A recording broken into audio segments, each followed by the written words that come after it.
Negotiation, in my mind, is really having a self, you need to stand back from yourself and kind of say, okay, what am I good at?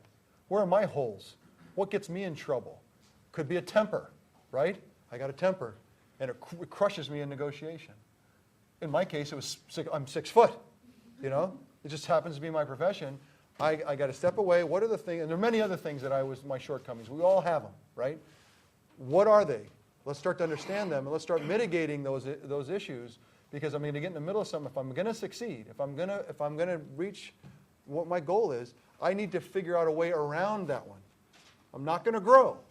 Now, there's other things you could have. A temper you can actually work on, right? I can go to therapy, or I can work on temper control, or one of my best friends in my life had the worst temper, and now he doesn't. So you can get rid of it, but you can't grow, right? I'm not going to grow. I'm 6 foot.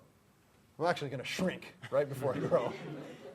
I might be 5 something, but so I started thinking, well, I drop back, I can't see. I just saw the receiver a second ago. I know where he is. I just can't see him.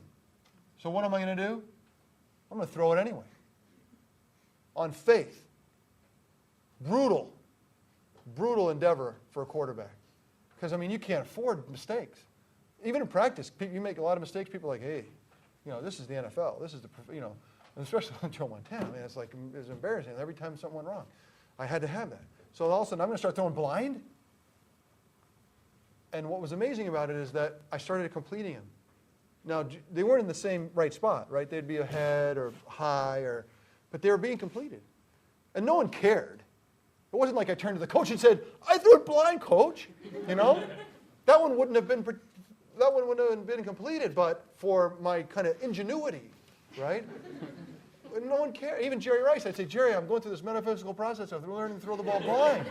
And so that's why the ball's not in the perfect spot. Usually I put it right here, right? And now it's, and his response was, well, I don't care. Put it right here, right? Because no one cares. That's why that self-analysis is so important, because no one, even your mom, especially your mom, because she loves you so much, she doesn't want to show you all your things you're horrible at. You really have to be the one that kind of steps back and says, you know what, I have holes. And and if you think you're that great, just recognize that you have them. Step back and make a study of it. Because if you want to be a great negotiator, it truly is understanding. I can use your weaknesses that you don't understand about yourself against you every time.